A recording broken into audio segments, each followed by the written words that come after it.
Shalom saudara, selamat malam. Apa kabar hari ini? Kita bersyukur buat kebaikan Tuhan. Bagaimana hari kedua di masa PKPP ini?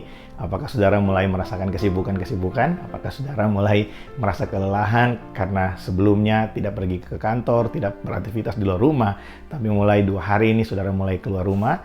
Mari kita tetap bersyukur dan menjaga kesehatan kita supaya kita tetap fit dan siap untuk dipakai Tuhan jadi berkat di sekeliling kita. Malam hari ini sebelum kita merenungkan firman Tuhan, mari sama-sama kita berdoa. Kami bersyukur buat hari ini, terima kasih karena Tuhan Yesus selalu menyertai kami. Engkau ada dalam setiap langkah-langkah hidup kami. Engkau melihat semua yang kami lakukan. Engkau tahu apa yang tersembunyi dalam hati kami yang paling dalam, bahkan yang orang lain sekeliling kami yang paling dekat dengan kami tidak tahu, tapi Tuhan tahu. Malam hari ini kami mau datang di hadapan-Mu, mari Engkau menyelidiki hati kami, biar hati kami sama-sama terbuka di hadapan Tuhan, dan setiap hal yang bukan berasal dari Engkau malam hari ini nampak nyata dan digantikan dengan kebenaran yang sesungguhnya yang berasal dari Engkau. Roh Kudus urapi setiap kami, dalam nama Yesus kami berdoa. Amin. Saudara, kemarin kita belajar bagaimana ketulusan hati dari Yusuf itu menjadi teladan buat kita, bahwa ketika kita hidup dengan ketulusan, memikirkan orang lain seperti Tuhan mengasihi kita, kita mengasihi orang lain, maka ada intervensi Tuhan dalam kehidupan kita, menolong kita, memberikan kita guidance supaya kita terlepas dari keputusan-keputusan yang salah, dan memberikan kita keteguhan untuk keputusan yang harus kita ambil. Saudara, hari ini kita masuk dalam Matius pasal yang kedua. Kalau saudara baca di sana, ketika orang Majus datang dari timur, saudara baca Matius pasal yang kedua, ayat yang kedua, di sana diceritakan bahwa mereka bertanya pada saat itu bahwa di manakah sang raja yang telah lahir, karena mereka telah melihat tandanya, ada bintang yang mereka lihat, ada tanda bintang yang mereka lihat. Saudara, di situ dikatakan pada ayat yang kedua, biarlah kami menemukan dia untuk menyembah dia. Nah, saudara, malam hari ini kita akan belajar bahwa tanda kehadiran Tuhan itu adalah panggilan untuk kita menyembah dia. Saya ulangi sekali lagi, tanda kehadiran Tuhan itu adalah panggilan buat kita untuk menyembah Tuhan. Nah saudara, kehadiran Tuhan itu selalu menghasilkan sesuatu.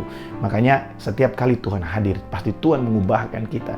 Bukan kita mengubahkan Tuhan. Doa tidak mengubahkan Tuhan. Doa itu mengubahkan kita supaya kita siap menerima keputusan Tuhan, kehendak Tuhan dalam kehidupan kita. Nah, orang Majus datang pada saat itu bukan untuk meminta sesuatu, bukan untuk mendapatkan sesuatu. Justru mereka datang untuk mereka bisa menyembah Tuhan. Mereka bisa spend time with God. Mereka bisa berjumpa dengan apa yang mereka lihat, bahwa ada tanda kehadiran Tuhan. Saudara, orang Majus bukanlah orang-orang biasa. Mereka adalah orang-orang yang berhikmat, orang-orang pintar. Saudara bayangkan di zaman itu, mereka sudah bisa mengerti tentang ilmu perbintangan. Bukankah mereka adalah orang-orang yang hebat?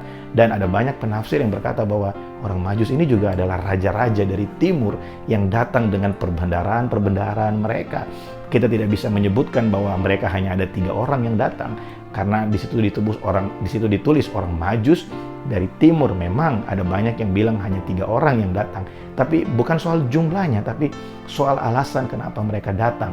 Saudara lihat bahwa mereka datang bukan untuk mendapatkan sesuatu, tapi mereka datang untuk mempersembahkan sesuatu, untuk bisa menyembah sang raja. Nah saudara, setelah cerita itu, di ayat di bawahnya ditulis bagaimana Herodes waktu mereka mendengarkan apa yang disampaikan oleh orang Majus ini. Ketika Herodes mendengar hal itu, dia kemudian merasa takut bahwa wow, ternyata ada raja yang hadir di saat itu, sedangkan dia sedang memerintah sebagai raja. Saudara, ini adalah satu perbandingan. Kita bisa melihat Yesus dan Herodes di sini memang bukan dua hal yang bisa dibandingkan, karena Yesus itu raja di segala raja. Herodes ini hanya raja dan manusia biasa, sedangkan Yesus itu adalah Tuhan 100% dan manusia 100%. Tapi kita akan lihat di sini ada 2 pribadi, ada 2 faktor yang sangat bertentangan pada saat itu. Yang pertama, raja yang datang dari sorga, raja yang sesungguhnya itu hanya bisa dipuaskan dengan pujian dan penyembahan, dengan spend time with him, dengan kebersamaan dengan dia di dalam hadiratnya. Tetapi raja yang dari dunia itu dipuaskan dengan penundukan diri, dengan persembahan-persembahan, dengan korban. Saudara, Herodes pada saat itu punya satu kegelisahan bahwa kekuasaannya akan berakhir. Oleh sebab itu dia mulai melakukan segala sesuatu supaya kekuasaannya tidak berakhir. Dia bunuh semua anak-anak pada saat itu, sehingga dia merasa dia cukup aman pada saat itu berkuasa. Dan raja yang dimaksudkan oleh orang Majus dari timur ini sudah mati bersama-sama dengan anak-anak yang lain yang dibunuh. Tapi kita lihat bahwa Tuhan itu selalu ada dalam segala peristiwa, menjadi seorang penolong, dan dia terbukti sebagai seorang pemenang. Saudara lihat bahwa ketika Herodes ingin melakukan rencananya, raja dari dunia ini ingin memegang kekuasaan, ingin punya kekuasaan yang besar. Saudara lihat, orang Majus datang berjumpa dengan Yesus. Orang Majus dituntun kerinduan akan hadirat Tuhan, kerinduan akan perjumpaan dengan Tuhan. Itu akan membawa kita pada satu jalan untuk kita bisa berjumpa dengan Bapa di sorga, berjumpa dengan pribadinya, dengan hadiratnya.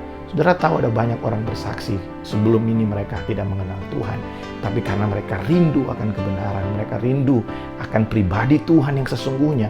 Mungkin di kepercayaan yang lama, figur Tuhannya itu abstrak, tidak bisa dijelaskan.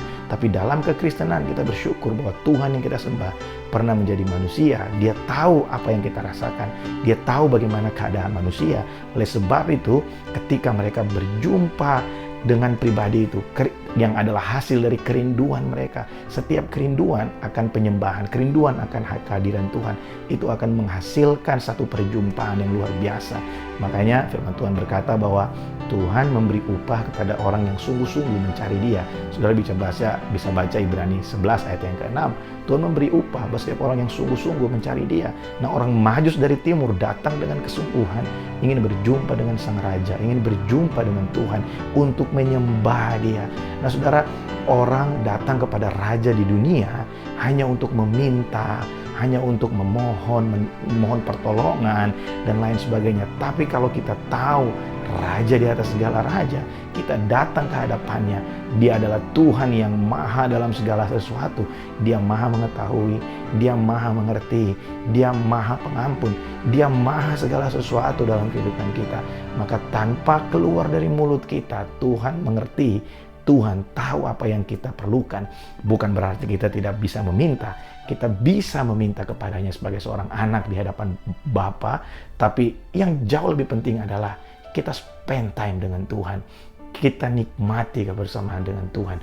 Worship itu hanya terjadi ketika kita punya hubungan. Worship itu hanya terjadi ketika kita punya pengenalan akan Dia. Nah, saudara, malam hari ini biar perenungan ini menjadi berkat buat setiap kita, bahwa tanda kehadiran Tuhan itu adalah panggilan untuk kita bisa menyembah Dia.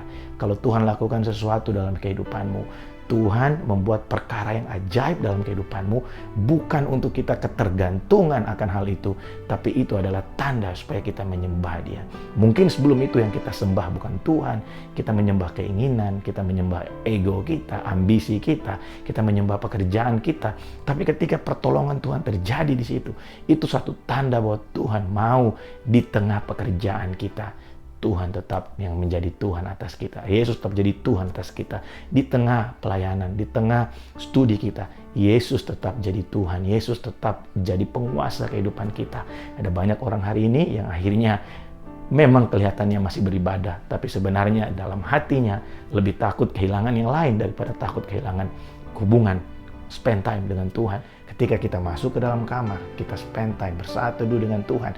Di situ kita menerima hikmat, menikmati kehadiran Tuhan. Firman Tuhan berkata, kalau saudara baca kitab Mazmur, Raja Daud berkata, ketika aku ada dalam hadirat-Mu, Engkau mengajari aku, Engkau menuntun aku, Engkau membukakan kebenaran-kebenaran kepadaku. Jadi Daud datang ke hadapan Allah bukan untuk mencari, tapi Tuhan memberikan kepada Daud tanpa Daud meminta. Nah, hari ini kita belajar bahwa tanda kehadiran Tuhan itu adalah panggilan buat kita untuk menyembah Tuhan. Mari kita menyembah Dia bersama-sama dengan kehidupan kita. Tuhan Yesus memberkati.